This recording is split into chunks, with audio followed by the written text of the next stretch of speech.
Hello friends, welcome to my YouTube channel. I am Shubham Gupta.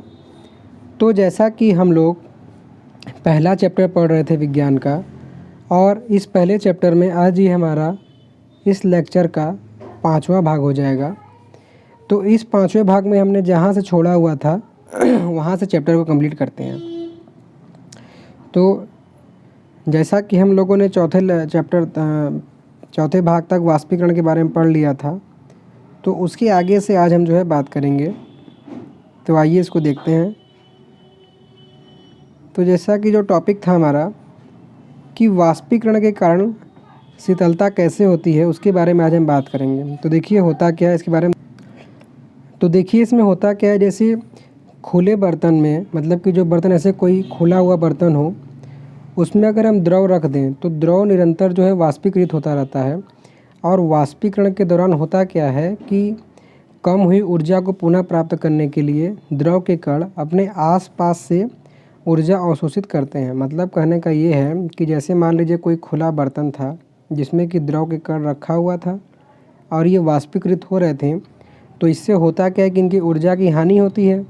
तो इस ऊर्जा की हानि को कैसे पूर्ति करते हैं, जो इनके आसपास का परिवेश रहता है उसी से वे ऊर्जा को ले लेते हैं और ये वाष्पीकरण की क्रिया लगातार करते रहते हैं। तो इसी अवशोषण के कारण होता क्या है, हमको शीतलता मिलती है।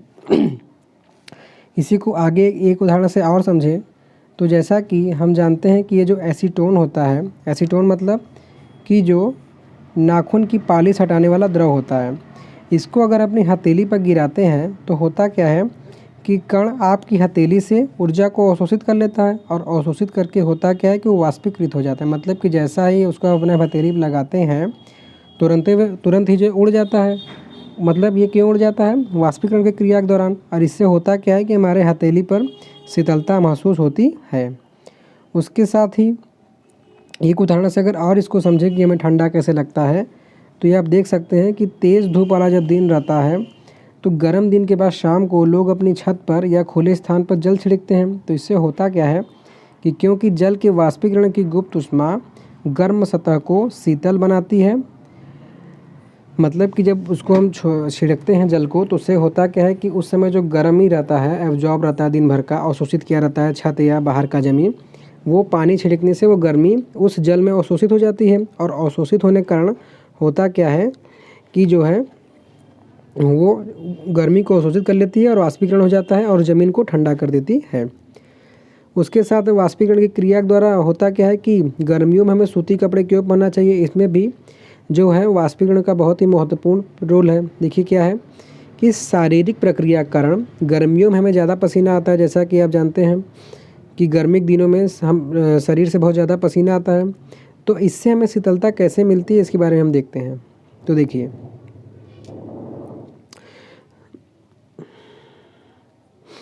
तो जैसा कि देखिए वाष्पीकरण के दौरान होता क्या है कि द्रव की जो सतह रहती है, द्रव की सतह के कारण हमारे शरीर या आसपास से ऊर्जा प्राप्त करके वाष्प में बदल जाते हैं। मतलब कि वाष्पीकरण की क्रिया के लिए जितनी ऊर्जा की आवश्यकता होती है, उस ऊर्जा को द्रव के कण या तो हमारे शरीर से प्राप्त कर लेते हैं या तो फिर आसपास के परिवेश से प्राप्त कर लेते हैं।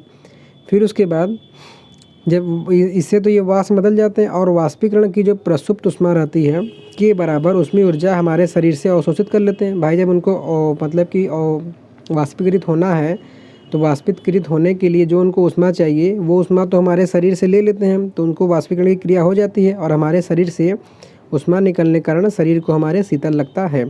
इसमें सूती कपड़े क्या रोल है, क्योंकि सूती कपड़ा जो होता है जल का अच्छा अवशोषण अधिक करता है, तो इसलिए जो हमारा पसीना होता है वो इसे अवशोषित कर लेता है और वायुमंडल में आसानी से वाष्पीकृत कर देता है। उसके साथ ही आपने देखा होगा कि अगर आप शीशे गिलास में अगर ठंडा पानी भरते हैं तो बाहर हमें पानी का बूंद दिखाई देता है। क्यों? तो आइए इसको देखते हैं। क्योंकि बर्फीले जल से भरे गिलास की बाहरी सतह पर जल की बूंदें अधिक नजर आती है। इसका कारण क्या है कि जैसे किसी बर्तन में हम जब बर्फीला जल रख देते हैं तो जल्द ही बर्तन की बाहरी सतह पर हमें जल की बूंदें नजर आने लगती हैं, और वायु में उपस्थित जलवाष्प की ऊर्जा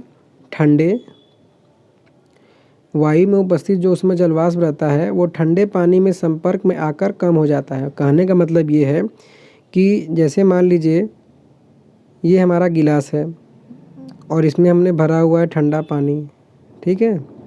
बाहर का जो परिवेश है इसका टेम्परेचर तो इससे ठंडे पानी से कम है, तो होता क्या है कि इसकी जो वायु रहती है, जल वाष्प रहती है, वो इस पे आके बैठ जाती है और बैठने से इनका जो ऊर्जा रहता है वायु का कम हो जाता है। तो कम होने के कारण होता क्या है, जैसा कि हमने पढ़ा हुआ है पदार्थों की अवस्था में परिवर्तन, तो ये वाष्प से किसमें कन्वर्ट हो जाती है, वाष्प से द्रव में बदल जाती है।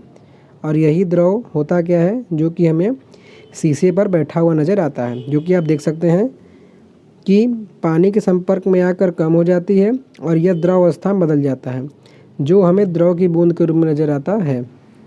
तो इस तरीके से आप देख सकते हैं कि वाष्पीकरण का हमारे दैनिक जीवन में कैसा उपयोग होकर ठंडक प्रदान करता है। तो ये तो हो गया, तो चैप्टर तो अब कंप्लीट हो गया है। हाँ, इसके साथ ही पदार्थ की इन्हें भी जो हमें जानना है कि देखिए होता क्या है कि हमने तो पदार्थ की तीन ही अवस्थाओं के बारे में देखा है, लेकिन पदार्थ की अगर सही में देखा जाए इसमें वर्तमान स्थिति में, तो पदार्थ की कुल 5 अवस्थाएं होती हैं, जिसमें से ठोस, द्रव और गैस के बारे में तो आप परिचित ही हैं, लेकिन उसके अलावा 2 स्टेज और होता है, जिसमें से एक स्टेज होता है प्लाज्मा, जो कि पदार्थ की चौथी अवस्था है, और 5वीं अवस्था है बोस-आइंस्टीन कंडेंसेट, ये पदार्थ की 5वीं अवस्था है। तो देखिए इसमें होता क्या है, तो पहले हम प्लाज्मा अवस्था देखते हैं। ये हमारे पेपर के पॉइंट ऑफ व्यू से इम्पोर्टेंट तो नहीं है, लेकिन भाई इस समय वर्तमान स्थिति में है, तो हमको 5 स्टेट के बारे में जानकारी होना चाहिए। तो देखिए प्लाज्मा अवस्था होता क्या है कि इस अवस्था में जो पदार्थ के कण रहते हैं वो अत्यधिक ऊर्जा वाले होते हैं, उनके पास एनर्जी बहुत ज़्यादा होता है, और अत्यधिक ऊर्जा होने के कारण ये बहुत ही अधिक उत्तेजित होते हैं। मतलब कि जैसे कि आप गैस किसी टंकी में भरा है, खोल देते हैं, तुरंत वो बाहर निकल जाता है, तो उससे भी ज़्यादा एनर्जेटिक होते हैं। और इसी कारण ये होता क्या है कि ये गैसें जो है आयनीकृत गैस के रूप में होते हैं। यहाँ पे आयनीकृत गैस को आप शॉर्ट फॉर्म में बस ये समझिए कि इसमें उसकी जो पदार्थ रहता है वो पॉजिटिव होता है, नेगेटिव। ज़्यादा विषय में इसके बारे में केमिस्ट्री में पढ़ेंगे, अभी केवल आप इसे समझिए कि आयनीकृत का मतलब होता है कि ये जो प्लाज्मा होता है उसके पॉजिटिव आवेश रहता है, नेगेटिव। अब इसका देखिए प्रयोग क्या होता है, इसका प्रयोग होता है फ्लोरेसेंट ट्यूब में, नियान बल्ब में, इन दोनों जगह पे जो है इस प्लाज्मा का प्रयोग होता है। प्लाज्मा देखिए होता क्या है कि प्लाज्मा के कारण ही सूर्य और तारों में चमक होती है। मतलब कि अगर प्लाज्मा ना होता तो सूर्य और तारों में हमको चमक नहीं निकलता। और उच्च तापमान होने के कारण, क्योंकि ये मैंने आपको पहले ही बताया कि अत्यधिक उत्तेजित होते हैं, अत्यधिक ऊर्जा होती है, तो इसलिए इनका तापमान भी अधिक होता है, तो इसी कारण जो है तारों में भी प्लाज्मा बनता है। तो इस तरीके से मैं समझ सकता हूँ कि मोटा मोटा जान के होंगे कि प्लाज्मा होता क्या है। तो अब हम आते हैं पदार्थ की 5वीं अवस्था, जिसे कि हमारे एक भारतीय वैज्ञानिक सत्येंद्र नाथ बोस ने बनाया था सन 1920 में। देखिए इसमें हुआ क्या था, इसमें एक लंबी कहानी थी कि सत्येंद्र नाथ बोस ने पदार्थ की 5वीं अवस्था के लिए कुछ गणना किया हुआ था, ठीक है। मतलब कि उन्होंने अपने कैलकुलेशन के आधार पर कुछ गणना किया हुआ था और उससे एक रिपोर्ट बनाई थी। उस रिपोर्ट को आधार पर अल्बर्ट आइंस्टीन ने पदार्थ की एक नई अवस्था की भविष्यवाणी की थी। मतलब कि इन्होंने कुछ गणना किया था और उसके आधार पर इन्होंने इसका क्या किया था कि भविष्यवाणी किया था। तो इसीलिए इसमें 2 वैज्ञानिकों का, जिसमें एक भारतीय और एक आइंस्टीन, जिनको तो आप जानते ही हैं, इन्हीं के नाम पर इस पदार्थ की 5वीं अवस्था का नाम पड़ गया, जिसमें जो पहला बोस है इनके नाम से लिया गया है और दूसरा आइंस्टीन इनके नाम से लिया गया, और इसका नाम हो गया बोस-आइंस्टीन कंडेंसेट। ये बात ध्यान रखिएगा कि अभी भी इस पदार्थ की 5वीं अवस्था को प्राप्त नहीं किया गया था। पदार्थ की 5वीं अवस्था को प्राप्त करने के लिए अमेरिका के जो वैज्ञानिक थे, एरिक ए कर्नल और वुल्फगैंग केटरले, इन दोनों वैज्ञानिकों ने इसको प्राप्त किया था, साथ में कार्ल ई वेमन ने भी। तो इन लोगों ने इसकी पदार्थ की 5वीं अवस्था को प्रैक्टिकल करके प्राप्त किया था।